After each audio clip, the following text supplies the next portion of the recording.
Good afternoon and welcome to us, past, present, future, United Colonies. My name is Jamar Jones and I'm a member of Colonial Williamsburg's Actor-Interpreter Unit. And today I have the pleasure of serving as your moderator. But before we jump into our conversation for today, I'd like to share a few words from Beth Kelly, who is the Vice President of Education, Research, and Historical Interpretation here at the Colonial Williamsburg Foundation. Beth states, "It was on this date, May 15th, 1776, in the Capitol building, that representatives of the former colonial government met as the 5th Virginia Convention. Their purpose was to provide instruction to their delegates meeting in Philadelphia at the Continental Congress. On this date, 245 years ago, the 5th Virginia Convention voted to send their delegates with these instructions. Resolved unanimously that the delegates appointed to represent this colony in General Congress be instructed to propose to that respectable body to declare the United Colonies free and independent states, absolved from all allegiance to or dependence upon the Crown or Parliament of Great Britain." Familiar words, aren't they? The resolution became the foundation of the Declaration of Independence. The delegates of the Continental Congress were eager to hear how the 5th Virginia Convention would vote on independence. But why? Why did Virginia matter? Didn't each colony think the same way? Weren't they all angry over their rights as Englishmen being taken away by Parliament? Weren't they united? Each colony was in fact autonomous from the others. Travel, trade, and intercolonial communication happened, but for each colony, the primary relationship was with the mother country, Great Britain, not with neighboring colonies.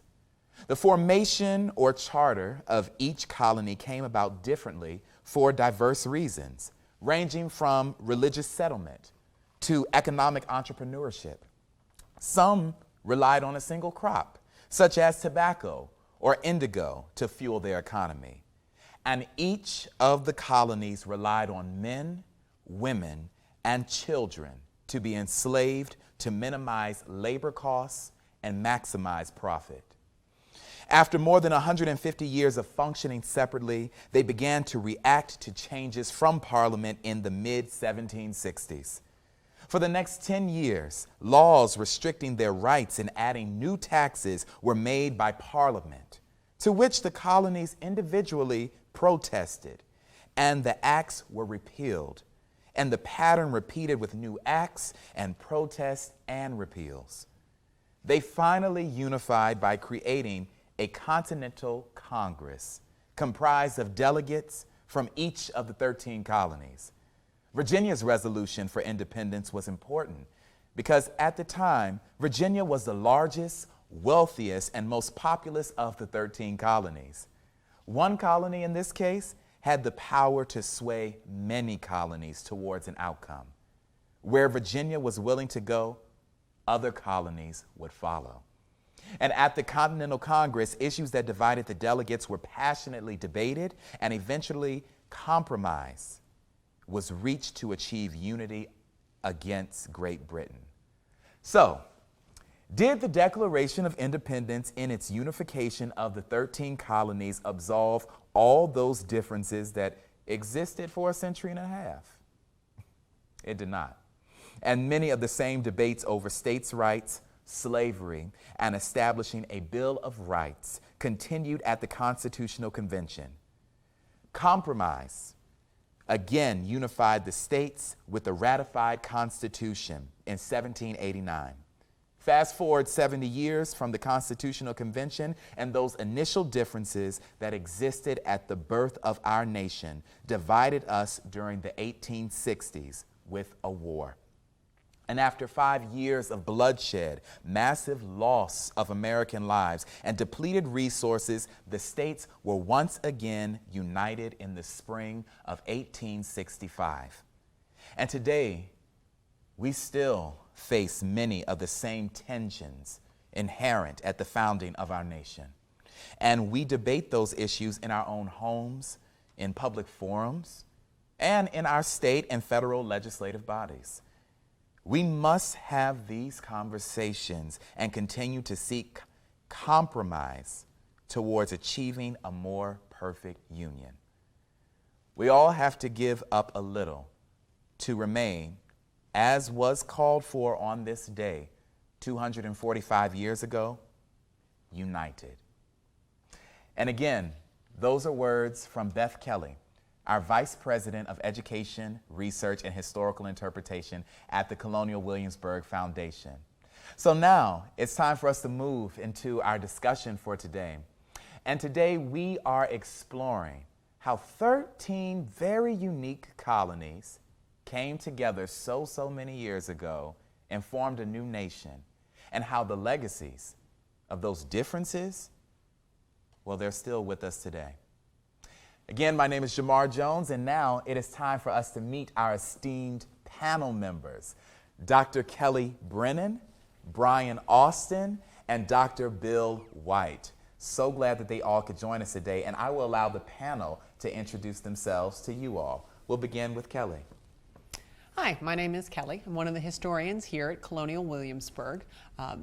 This is a topic that I've been working with a lot recently. The most exciting from being not only with you here today is to be with Bill White, for whom I worked for a period of time and actually introduced me to a brand new way of thinking about unity and diversity. My name's Bryan. I'm the resident James Madison Scholar for the Colonial Williamsburg Foundation. Normally you can find me in the historic area wearing funny clothes and portraying James Madison, but today I'm excited to talk about Madison's view of factionalism, how it existed amongst the 13 colonies into states, and how it evolved through not only political structures, but structures of society as well. And I'm Bill White. Currently, I'm a visiting scholar at Christopher Newport University's Center for American Studies.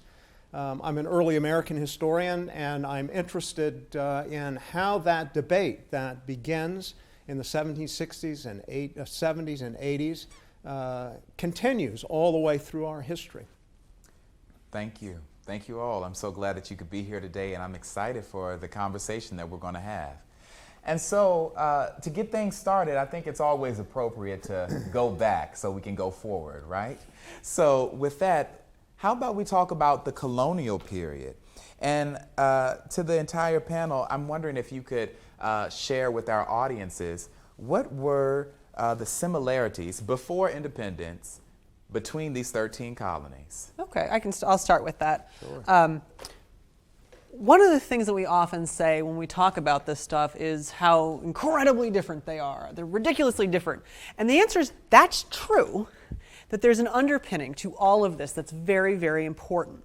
And it's actually when you take the similarities and when you stack them against some of the differences in the past, we've been encouraged to think of those differences as window dressings, and we know very quickly that they're not. I'm going to use an example. It is a very salacious example, but you're going to remember it. British North American colonies by the 17th century have fornication laws. They're set up the same way in that there's a recognition that that kind of behavior is illegal and immoral, which is coming out of the English tradition, that it should be punished, which is also coming out of the English tradition. And all of the British North American colonies do believe in that and have those laws on their books. The thing that begins to make them different is the way that they punish them. The punishments are different. So in Massachusetts, as we all know from the Scarlet Letter, it's that idea that you're embroidering letters onto your shirt to be seen all the time. In New Jersey, it's compulsory marriage, which I think is kind of brilliant. And in North Carolina and Virginia, the example leads to it's fine or whipping, and children that come out of that kind of union are then basically put into apprenticeships by the state, gets taken care of that way. So you have the same understanding of what is wrong and what is right, that something needs to be done for the social good. It's when you get into the particulars of what each particular colony decides to do in terms of they handle it, it tells us a lot, not only about the system that underpins them, but a little bit about sort of how do they operate and why do they make those kind of decisions. Why is it so important for it to be a spectacle in New England and for it to be a fine in Virginia? That sort of thing. So that piece, they sit next to each other, and that's what makes it possible for them to have some of those similarities and differences, because like I said, the differences aren't window dressings. But an additional go ahead, sorry. Well, but I mean, it's interesting because English law, by the time you get to the 1750s, English law really has become the standard in the 13 colonies. Yes.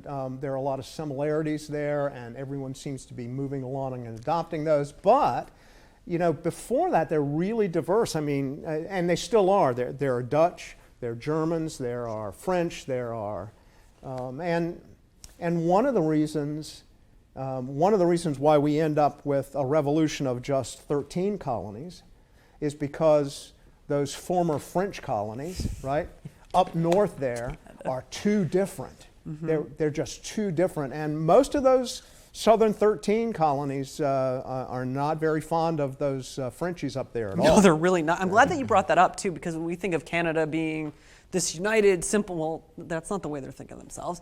And when you look at, like, the Sugar Islands, too, I mean, they are part of that tradition. But they still don't quite fit because of other pieces. Yeah, and they also have fornication laws. I was looking at the ones in Barbados, and it becomes the same sort of thing. But there's there's one more step in between them, for reasons that are different than you say with Canada, but are equally as relevant. Because you're right, there is something to be said for the fact that we've got that standardization going by the 1750s. That you see in other parts of the empire, but they don't work the same way. And I actually think that combination of the French into the English is a really good one. I think another sort of unifying facet by the time we reach the 18th century is that all of these various colonies are tied to a global system of trade and of economy.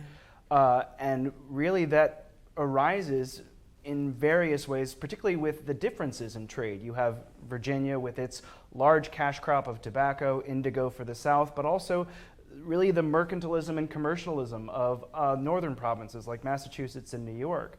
And it's really once that global economy becomes much more filtered towards England directly and that free trade is interrupted, that you begin to find the unifying facets that lead to our revolution as we lose that autonomy. So then is one of the major unifying factors is basically the original 13's ability to make money and to have things kept as created in their own way, but following that same sort of setup. Like, so would you say another one? So we talk law, you can talk culture, economy. Even though their economies are different, would you make an argument that that's one of the uniting factors? Actually, I think absolutely. When they met in 1774 at the First Continental Congress, they didn't come out with a Declaration of Rights. They came out with a non-importation agreement because at the heart of everything was economy and the ability to make money.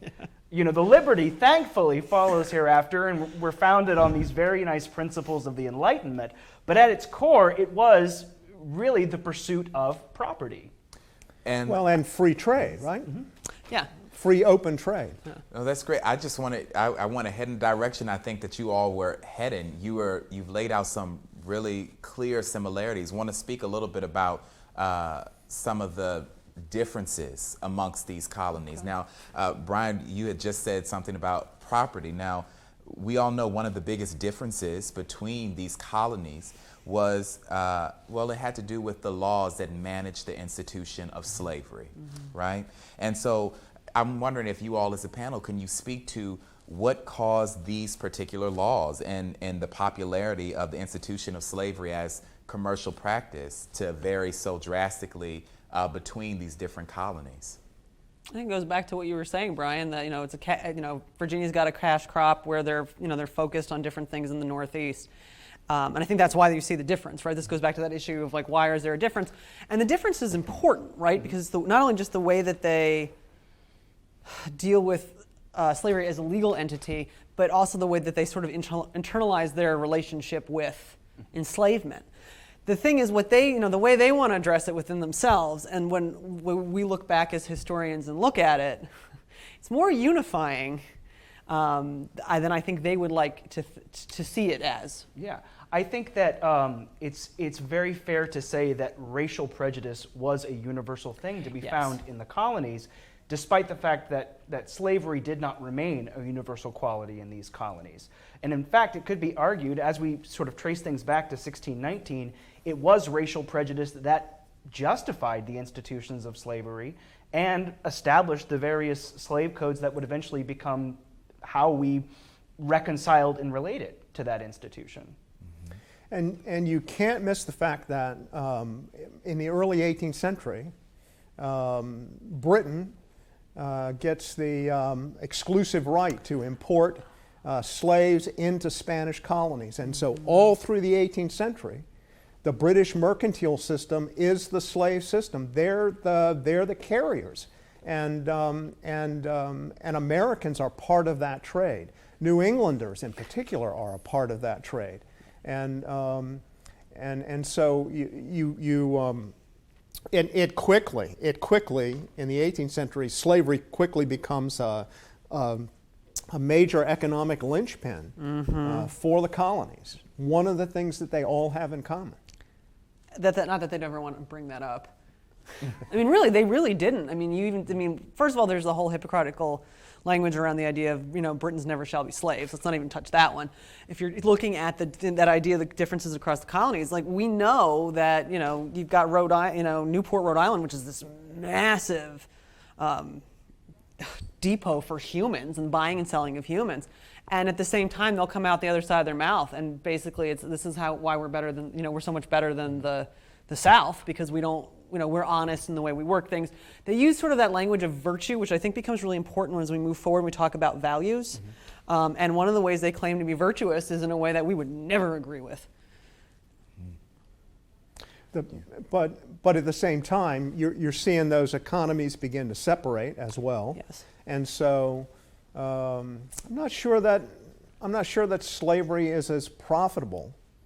What do you mean? And as an internal institution in Massachusetts, say, as it is in Maryland or Virginia or the Carolinas. I think that's a reasonable because the statement. agricultural systems. I think it's a reasonable. And so then you begin to see different laws shaping how slavery is treated in each of the colonies. Thank you all for that. Thank you.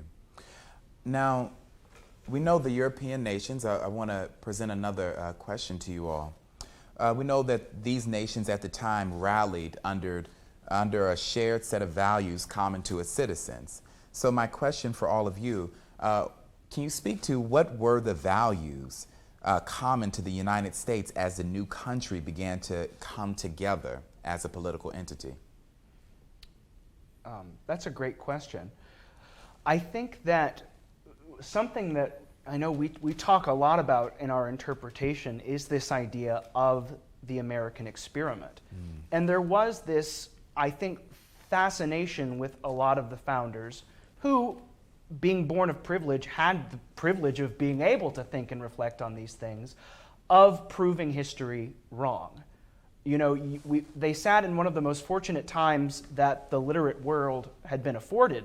The diffusion of the printed word was all over the place, and you could receive news happening on the other side of the ocean at a rate that otherwise people, say, in the Dark Ages didn't have access to.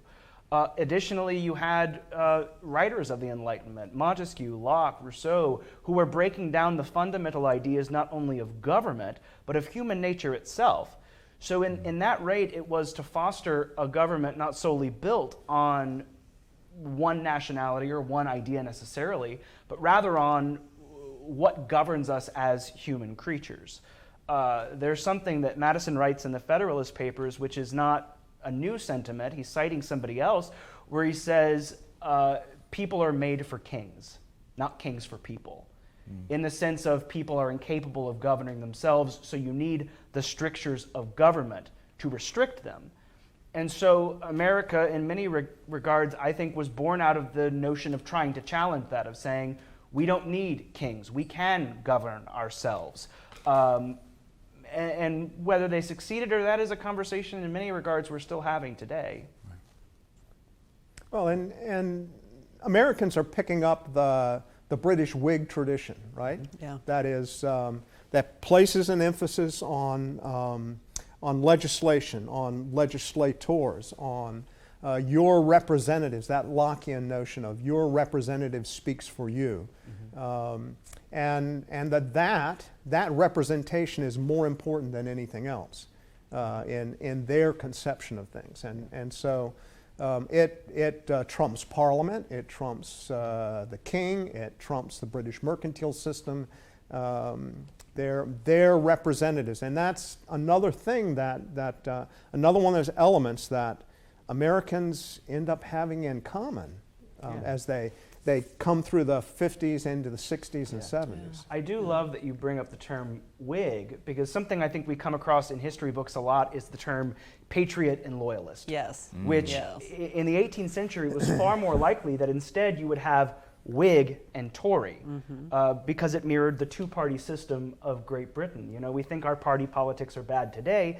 It was no different in the 18th century with the various divisions you found with Whig and with Tory. Yeah. And those various terms, I think, transcended through the various colonies as the upheaval of the Revolution began. And the language has continued in terms of writing when you get into the period afterwards, of course, as you know.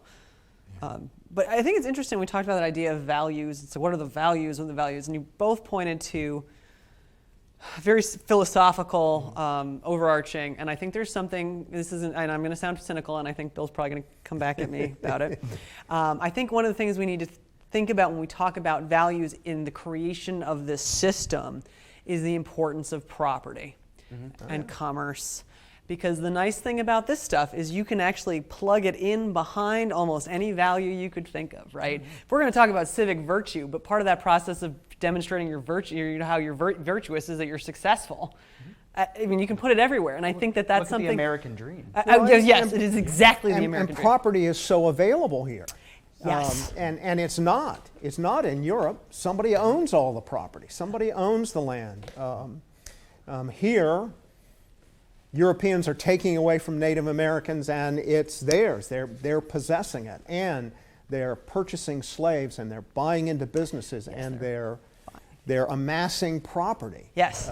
That vests them in this system, in this representative system. Exactly, and I think that element has to be remembered, because I think it's really easy to run off in all these other wonderful directions, but to know exactly the examples you gave. Well, and especially when you look to property or some quantity of property ensuring you a franchise in a great many of the provinces, your property is quite literally your qualification to be an individual in that government. Yep. Yes, and you all, we have an audience question that it moves right along with what you all are discussing right now, especially with this concept of property. Thank you all, and if there are any other questions, please feel free to write them in the comments section, and we would love to try to ask as many as possible for the panel. But Velez asked, when life, liberty, and property was exchanged for life, liberty, and the pursuit of happiness in the Declaration of Independence, would colonies like in New England agree that the property of slaves is an example of pursuit of happiness? I think we should ask all those guys who are making all that money in Rhode Island whether or not they'd consider it. Because well, I would say yes. I think that when Jefferson's talking about happiness, he's not talking about the kind of happiness we think about today. Happiness for him is a classical notion, and that is service to the community. That person who is serving the community, who is contributing to society, is a happy, a virtuous person. So when he talks about happiness, he talks about that. But the condition of getting to that happiness is property. You can't do that unless you own land, unless you own slaves, unless you own property. That is, in their conception, that this is part of contributing to a vital society, is being one of those owners of property. I would also say, just going forward, I love that they brought up the issue of language of property and happiness, and that you made a point of demonstrating it's not the same thing. I think this happens a lot when we have people who, they're just sort of in popular culture, or people who are not used to reading certain types of documents, to understand that some of these words mean something very different to us than it means to them. And it's something that sometimes you are going to have to reflect on. All right, so what do they mean by happiness, which is why it was such a great question. Or what is meant by virtue? Because we don't use the words the same way. Right. And I think that confuses people. Not in a way I'd ever blame anybody, just it confuses people. Their language is just different. And I think that that's something I don't know if you would agree, but I would say to people, when you're reading this stuff, think carefully about what do you think these words mean. I also imagine, especially when we looked at the Declaration of Independence, because it tends to, a lot of times in the consciousness of Americans' minds, become synonymous with the U.S. Constitution. In my opinion, the Declaration of Independence is the mission statement of America, while the Constitution is more the terms and conditions. And the important thing to remember about the Declaration of Independence was that it was outward facing. It was the ultimate PR statement to the world. Here is what we believe government to be. Here is why we are breaking away from our present government. And here is the new government that we're forming. Come on, foreign powers, don't you want to support us and get on this bandwagon? So from that, again, it falls back to what we said before, you really can get people to buy on to these higher values than you can solely the economic interest of the individual. Okay, that's an interesting way of structuring it. Because you're right, you get big time buy-in. But the thing is, I guess the question becomes, what is the everyday virtuous citizen versus, what the people who are drafting these ideas or documents, what does it look like, and where is that difference, and why is it important? Right. Well, but that's in the Declaration. We just don't read that part. I see. We don't read the indictment There we go. part. That's But the issue. can you imagine if the American colonies literally shouted over to France and said basically, hey, help us keep our stuff, versus, hey, fight for liberty with us. The latter becomes I think you're right. much more, you're right. But I think I just wanted that distinction to be made. But That's then when all I wanted you we to get make into it. the details, right? You read the indictment. It says the king has done these things to us. He's taken our property away. Yeah. He's bang, bang, bang, bang, bang. And they're very straightforward and upfront about those things. But the fact that that's not the piece that people see or think about now.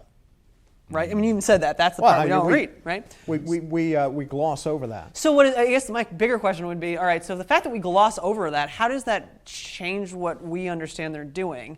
And is what we understand, like everything gets refashioned for each generation, how does that influence the change? If we only get so much here, there, and everywhere, can we be virtuous citizens, I guess is the bigger question.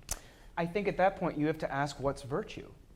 And that's, in truth, I agree. that's a conversation that's been happening since the beginning of the American experiment. How do you define virtue specifically? And in truth, I think each individual state had a different idea of what virtue was. I would agree.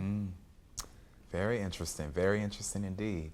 Now, Bryan, you brought up the Constitution. I think this would be a perfect time for us to move into further discussions about the Constitution. So my question for you all is, we all know the Constitution is considered to be the framework for a federal system of government.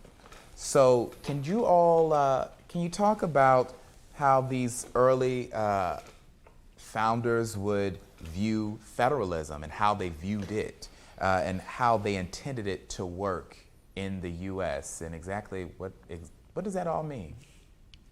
Why are you both looking at me? Mr. Madison, you write Oh, a lot yeah, about Mr. Madison, would you like to federalism. explain it? One thing that is, I think, so important to remember is that the idea of federalism was not a new invention. It was an innovation of an old idea. When we look to the history of confederations and of federalism, you can find that in ancient Greece, you can find that in medieval Europe with the Helvetic Leagues, the Swiss cantons. And so when they came together with this idea of federalism, they were looking on what had been stated about republics previously. And the person they look to oftentimes is the Baron de Montesquieu. In his Spirit of Laws, which I think is a great thing that Americans would most definitely benefit from today, he talks about republics and the necessity for them to be homogeneous. They need to be small, everyone needs to think or hold the same virtues, and from that, that's the best way democracy can survive, is through the checks and balances fostered by a republic. Now, what's interesting is that Montesquieu's basis for sort of constitutional theory is composed by the British Constitution, which is not what the term is lex scripta, meaning it's not a written down document, but a collection of documents.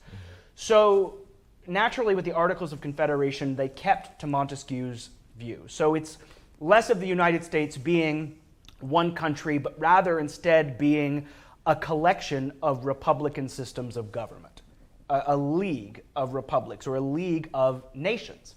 Which is why, when the Constitution was being drafted, so much was read on international law and the law of nations.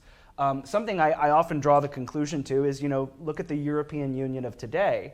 Look at the controversy of Brexit that exists. That threat was just as real in the decade between the Declaration of Independence and the US Constitution. When we talk about things of national identity, it certainly wasn't American.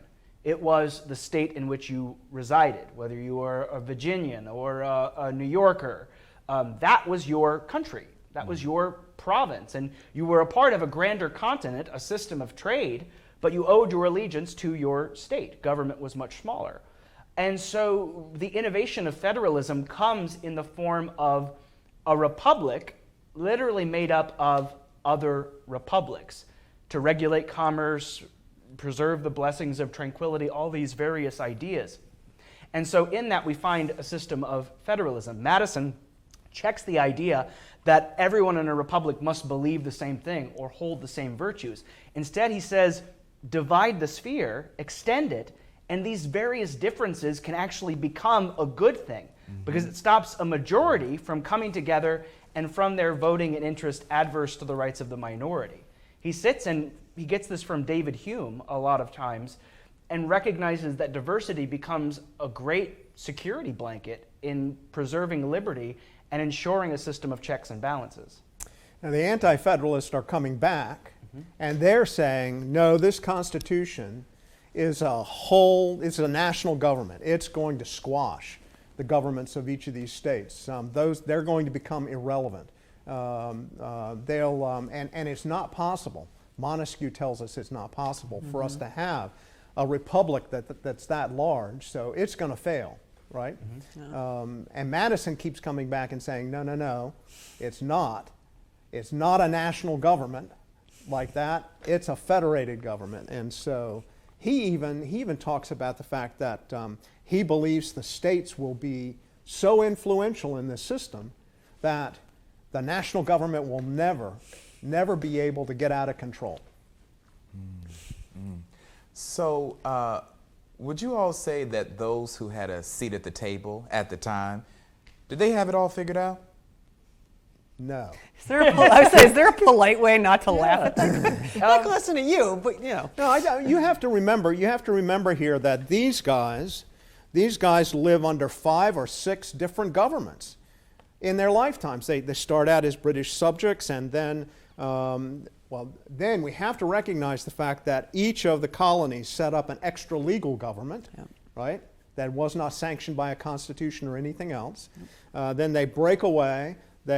Each of the states then sets up a constitution. Some of them do it twice. And South Carolina and Georgia, I think, write 3 constitutions before 1800. Then you get the Articles of Confederation, then you get the Constitution, and then in order to get the Constitution ratified, they have to promise to change it. And so there's a raft of amendments to that Constitution before it even gets off the ground. these guys are making stuff up on the fly like you just would not believe. Yeah. And it's a really robust conversation about what will work and what won't work. And when they try something and it doesn't work, they're willing to go back and wrestle with that issue and make some changes. But the debate's really robust, and it does not go away. No, and I think it's also important to remember when we talk about did the founders have it all figured out? You know, there were 55 delegates from 12 states at the Constitutional Convention. Rhode Island refused to send delegates and was eventually coerced into the Union. And only 39 of those representatives would put their name on the document. So even in that room, in the summer of 1787, they didn't have it all figured out. You know, America since its beginning has been a contact sport of political theory, you know, especially in the founding generation. And, you know, the various ratification conventions, I think, are some of the most fascinating accounts of democracy in action, especially when you look at, you know, Virginia's ratification convention in 1788. So remember, there's 55 gentlemen who wrote the Constitution. In Virginia, there's over 130 representatives who are voting as to whether to ratify. And it's so big, they can't hold it in the Capitol in Richmond. They have to go to a theater. And in that theater, for the first time, they open the galleries for people to be able to watch whether their government is going to get voted on. And they're bringing in, you're seeing all of the prejudice of the time, all the special interest of the time. You're not seeing the flowery language. You're seeing sort of the ugly side of politics. You know, the same things we struggle with today are most assuredly present in those times as well. Yeah, and the other thing I would say, talking about that idea of issues with today, when we ask that question, we ask each other that question, or we ask guests or whomever, that question of, you know, did they have it figured out? And the answer is, well, I mean, nobody does. But I think it's hard for people to process your answers, essentially, because they're looking back through so much time. Sure. And they don't necessarily understand what they're parting as they go along. And I think that process is what makes it difficult for people who desperately want to believe that they got it, that these guys got it right, to see that the story is much more complicated. And I would say from that perspective of, you know, did they get it right or not? And obviously everything that you guys said so important, but it's also the way, how does the modern American relate to it? And the answer is they got to go through all this other stuff. Yeah. So when they hear the actual period examples, it makes a lot more sense. But I think that's something we need to keep in mind when we're talking about this sort of thing in the public discourse as a whole. Well, and you said a minute ago, every generation of Americans rethinks this thing, and so revolutionary Americans would not recognize Jacksonian America, Nope. would not recognize antebellum America, would not recognize America on the eve of the Civil War or after the Civil War, or that's how dramatic the changes are as we go through here. I mean, you talk about the Declaration of Independence, the fact that they're two separate documents, but by the time you get to Lincoln, he's combining the two together. Yep. It's Lincoln that inserts the Declaration of Independence into the Constitution. Before Lincoln, it never means that. And I poll students today and ask them where all men are created equal comes from. They tell me it's from the Constitution. Yeah. Interesting. Yeah, and it's not just my students, right? Yeah, no. Go out on the street today and ask, and people will tell you. And I think that's also the importance of teaching history, and not only teaching history, but teaching history well. You know, there's this perception that history is linear because it's comfortable, because we want to believe that progress is inevitable. When the hard fact of it is, history is more like the stock exchange. I think that actually makes too much sense as an analogy, in that it goes up and down, where we know it goes in 9 different directions at once, converges, falls. Yeah. Yeah, but we find comfort in the past because we know the ending. You know, none of us would relax with a novel that's half finished. You know, No. we like to know the ending. And I think that's what makes the present so uncomfortable at times, because it is unclear. But the comforting thing is that that's America's story. America's story is that it's always unclear. Americans have always struggled with these issues. Americans have always had to figure these things out for themselves. Our generation's in no better and no worse shape. So you all have brought up some things I would love to delve into a little bit further. Bill, you mentioned earlier the Civil War, and we're talking about this idea of we're hoping to see progress. What you said, that's the idea. But I do want to go back and kind of talk about this idea of how our country, on multiple occasions, it has been threatened with disunion, and most significantly, the Civil War. And you know, that the conversation, the reasoning behind that was, you know, over slavery during the American Civil War. So my question is, what are some of the issues that threatened to dissolve this nation? Maybe then, and you can speak beyond then as well. Well, so I mean, you're right. The American Civil War, the issue of slavery, Southerners wanting to protect the institution and expand the institution. So you have to remember that this also has to do with the expansion of slavery into Kansas, Nebraska, and the Dred Scott decision that actually says Congress had no right to say that any state could not have slavery. Slavery belongs everywhere in the United States, which upsets Northerners, along with the Runaway Slave Act. That Northerners are not necessarily anti-slavery. Many of them are saying it's fine if the Southerners want to have slavery. That's just fine. Don't bring it here, and don't make me responsible for it. Don't make me pay my tax dollars to find runaway slaves and to imprison them and send them back down south. Don't ask me to pay for the militia that's got to go down there and suppress the slave revolt. They're just as adamant about issues being forced on them as Southerners are worried about abolition being forced on them. I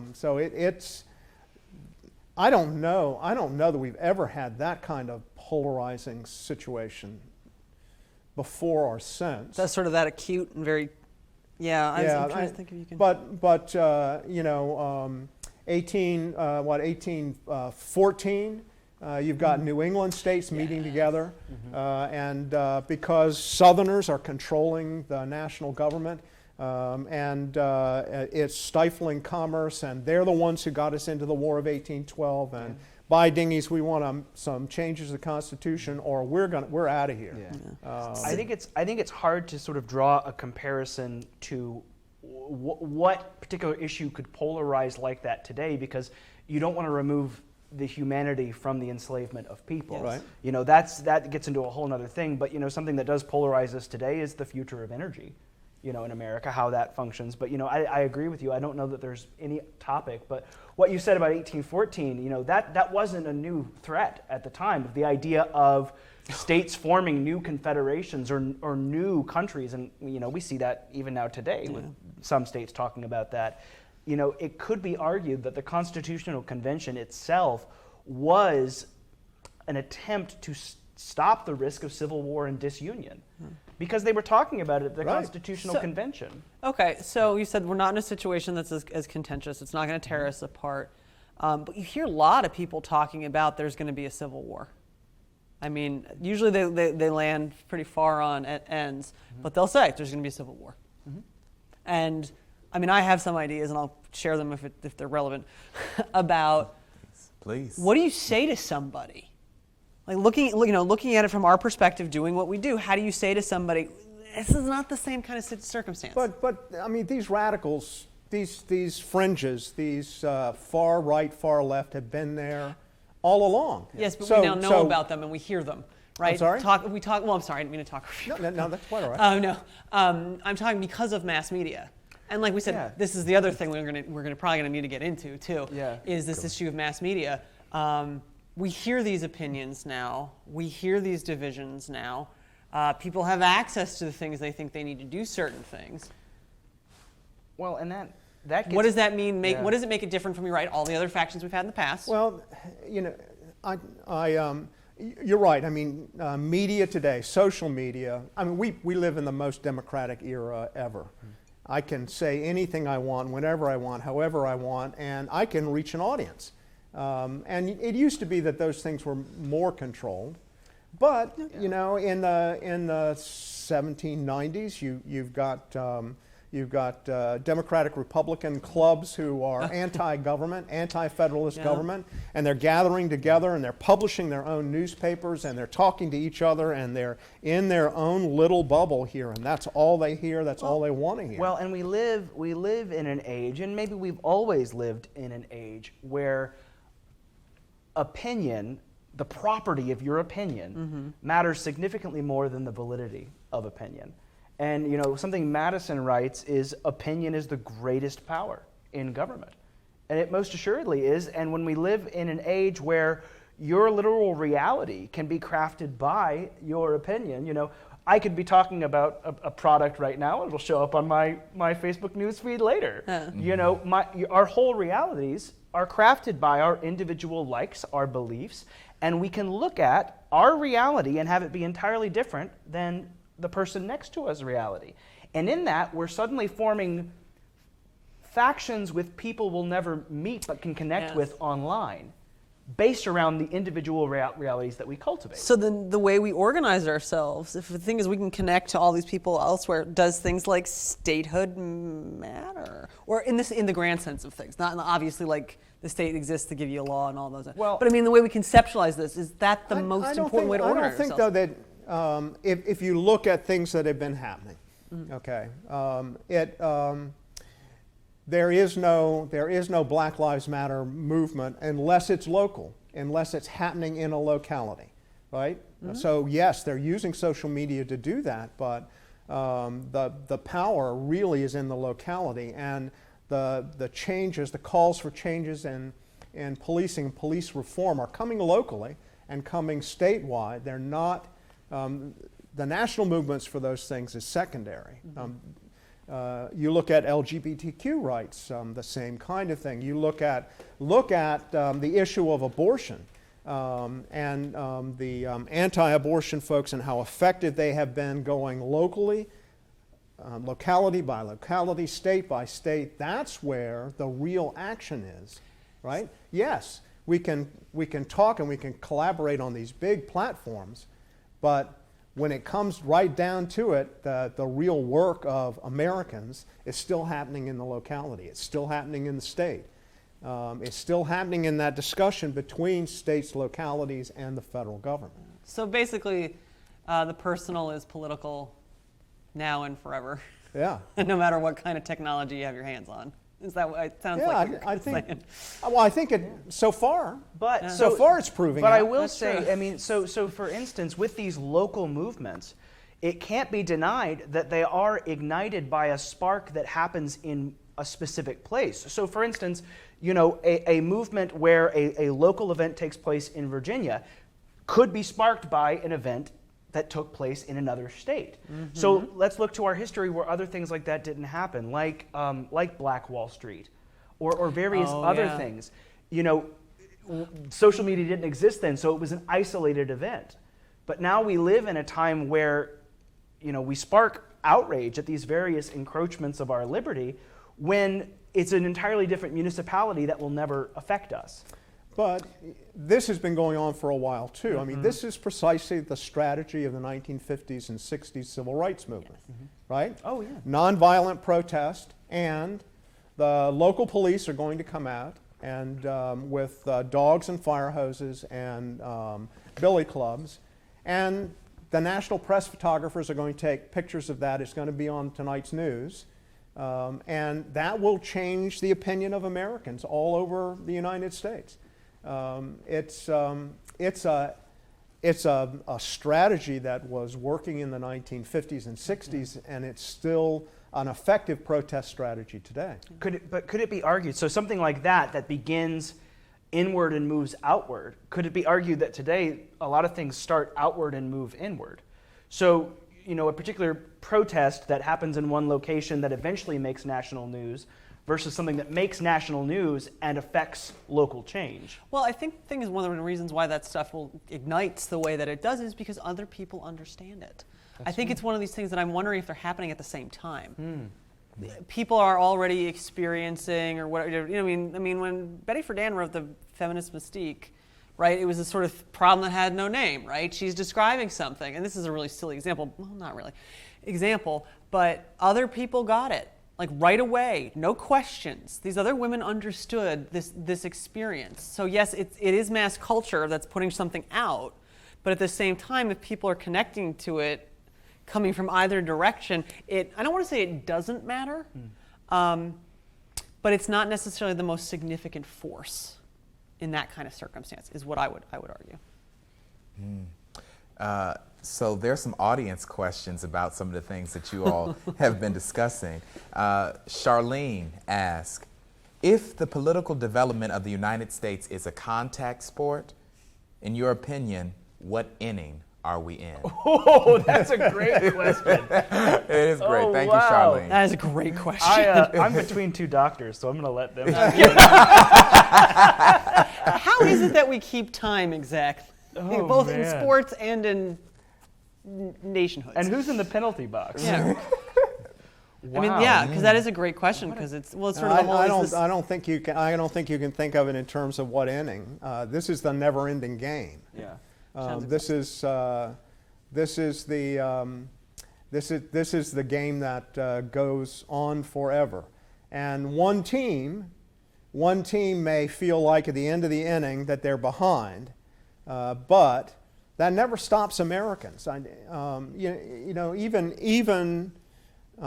that original group, the AntiFederalists, argued loud and hard to defeat the Constitution. And then they turn around and they join the new administration. Well, some do. I mean, Patrick Henry doesn't. Well, Patrick Henry's a curmudgeon. He's not going to do any of that. But Edmund Pendleton had refused to sign the document. He ends up being the Attorney General of the United States. Anti-Federalists are showing up as senators and in positions of power because the argument is not over. They're still there to argue for limited government, to try and put some parameters around this thing.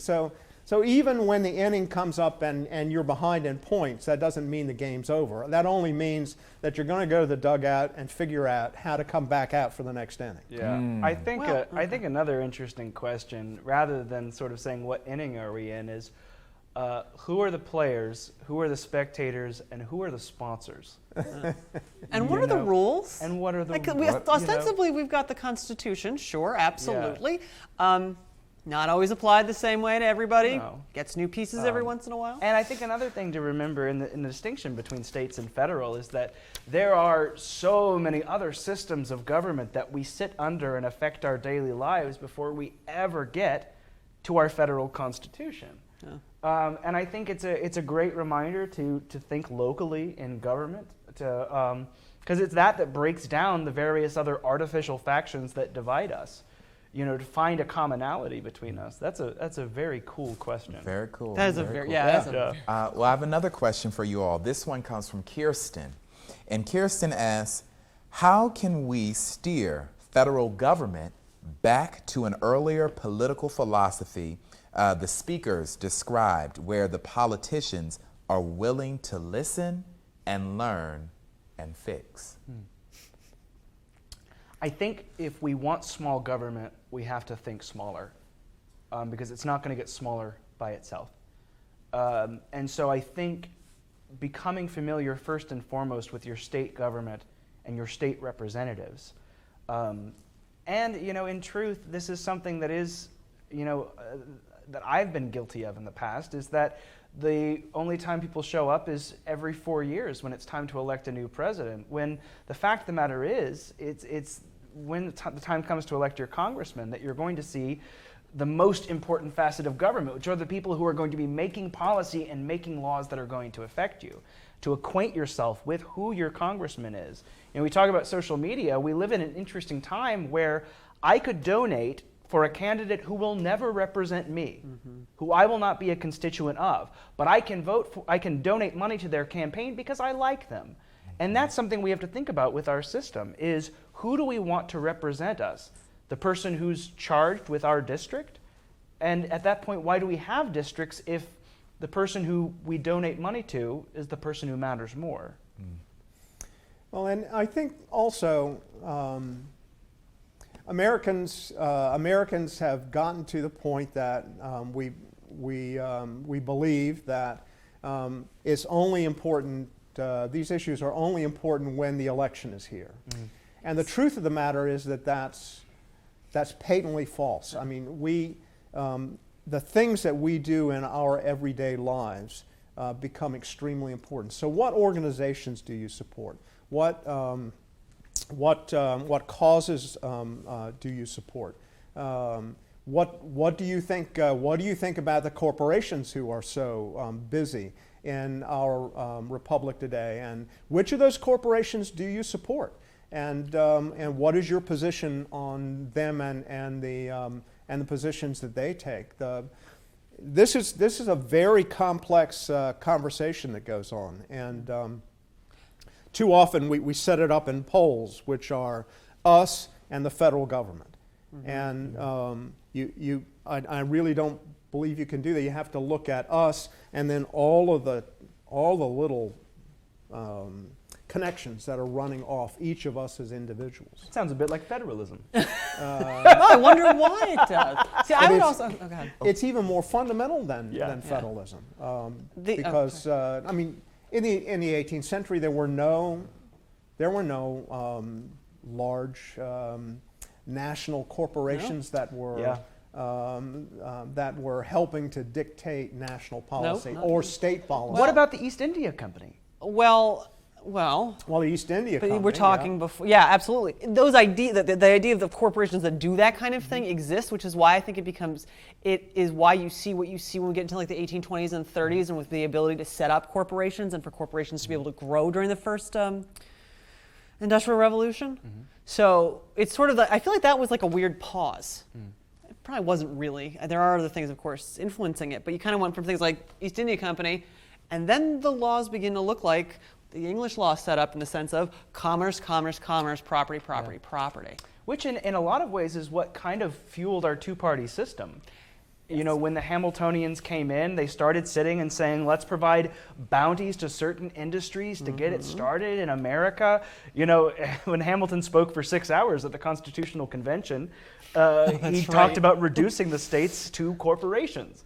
And so, you know, it is one of those things where it is that tension between how do we relate ourselves to join a global family and maintain a national and state identity. Right. What you're saying is Hamilton won, right? Yeah, basically, you've literally just, without using the words. Bryan said that. You, Bryan. Well, panel, I think that is a beautiful spot for us to take a pause at, and believe it or not, that is all the time that we have for this afternoon. I want to say thank you all so much for an enlightening and entertaining and very fruitful conversation. Thank you all so much for joining us, and thank you to all of you for tuning in and joining us today for us, Past, Present, Future United Colonies. We thank you for your continued support. We want to encourage you all to join us next month on June 19th for us, Past, Present, Future Juneteenth, where we will talk about the meaning, the purpose, the observation, and the history of Juneteenth on that day. And I'd also like to say a special thank you to our donors, especially Mark and Iris Koblitz, without whom us Past, Present, Future panels would not be possible. So once again, thank you all so much for your viewership, and we hope you can continue this conversation in your community and push it forward. We'll see you next time. Take care.